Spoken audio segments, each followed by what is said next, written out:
Hi, my name is Miss Litch, and I'm here today to share with you some biology strategies and tips that I use in my biology class.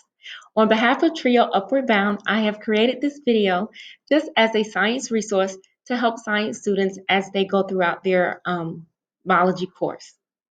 As you can see, I have broken down the units in this blue column.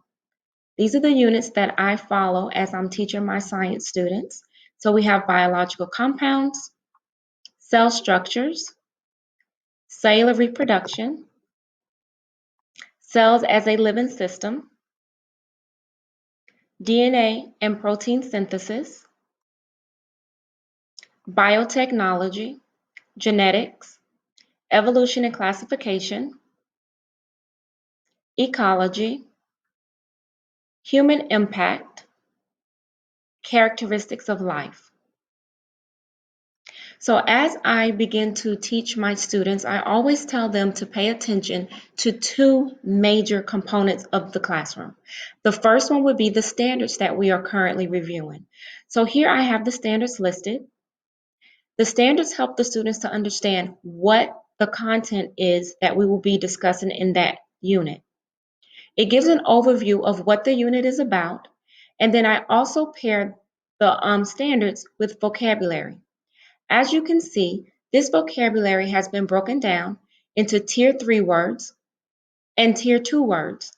Your Tier 2 words are going to be words that you're familiar with. You probably have seen these words in middle school or in a beginning science class. Then we move on to the Tier 3 words. The Tier 3 words are usually a little more challenging, and they are very important in the biology curriculum. I usually tell my students to look at Tier 2 words as review, and then look at Tier 3 words and try to use those words in an applicable form. So I tell them use these words when they're answering questions, such as free response questions, or you might call them constructive response questions. And I also tell them to use these words as they are having academic conversations in class.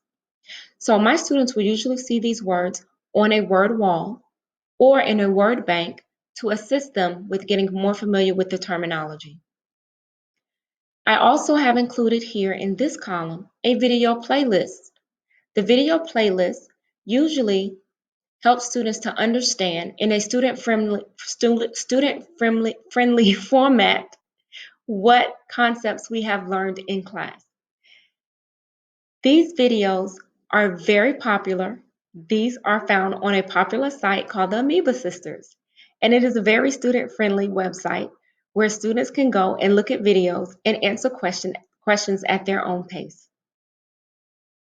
To assist with vocabulary acquisition, I have also included this link to Quizlets, so students can review these links and practice the words and the terms for their course.